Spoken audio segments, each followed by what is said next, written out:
ভালোবাসা পবিত্র, ভালোবাসা স্বর্গ থেকে আসে। এই ভালোবাসার পবিত্র রক্ষা করার দায়িত্ব আমার, আপনার, সবার। আমরা যদি এই পবিত্রতা রক্ষা না করি তাহলে ভালোবাসাকে দোষ দিয়ে এটা মানে কোনো লাভ নেই।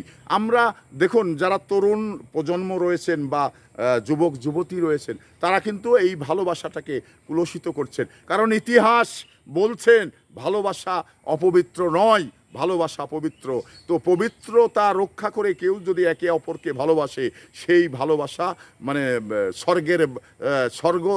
স্বর্গের বাতাস লাগে। তো সে জায়গা থেকে ভালোবেসে কেউ ঘর বাঁধতে পারে, আর কেউ বাঁধতে পারে না। তো ভালোবাসার অপর নাম যে যন্ত্রণা, এটা কিন্তু মেনে নিতে হবে। কারণ ভালোবেসে যারা সংসার করেছে, মেজরিটি পার্সেন্ট সংসার কিন্তু দ্বিমত হয়ে তারা একে অপরে ছিন্ন ভিন্ন হয়ে গেছেন। তো এখানে আমরা এই যে একটি কথা বলি যে ভালোবাসা মানে এটা কথার কথা, কমন কথা, যে কথা মানে একজন বাচ্চা ছেলেও বলে যে আমি তোমাকে ভালোবাসি। কিন্তু এই ভালোবাসার যে তাৎপর্য, এই ভালোবাসার যে গুরুত্ব, এই গুরুত্ব মেনটেন করে কয়জন ছেলে কয়জন মেয়েকে ভালোবাসে, কয়জন মেয়ে কয়জন ছেলেকে ভালোবাসে, এটা কিন্তু একটি বড় বিষয়। তো ভালোবাসা যেমন স্বর্গে থেকে আসে, তেমনি মানে ভালোবাসাকে পবিত্রতা রক্ষা করার দায়িত্বও কিন্তু যারা ভালোবাসবেন একে অপরে তাদের। তো সেখানে তাদের যদি ভালোবাসা তারা দায়িত্ব মানে পবিত্রতা রক্ষা না করতে পারে, তো এজন্যে ভালোবাসার দোষ দিয়ে লাভ নেই।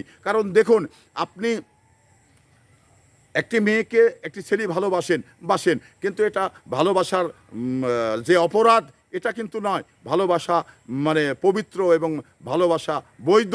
তো সেই ভালোবাসার যে গুরুত্বগুলো, সেই ভালোবাসার যে তাৎপর্যগুলো, এগুলো কিন্তু আপনাকে কালেমা না হওয়া পর্যন্ত রক্ষা করতে হবে।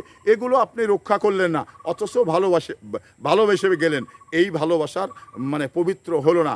দেখুন, সম্রাট শাহজাহান মানে মমতাজকে ভালোবেসে আগ্রার তাজমহল করে দিয়েছিলেন, এবং লাইলি মজনু তারা ভালোবেসে একে অপরের যে শেষ পর্যায়ে এসে মানে মজনুকে মারলে লাইলির গায়ে আঘাত লাগে। এটা সেই ভালোবাসা। এই ধরনের ভালোবাসায় আপনারা বাঁচতে থাকুন।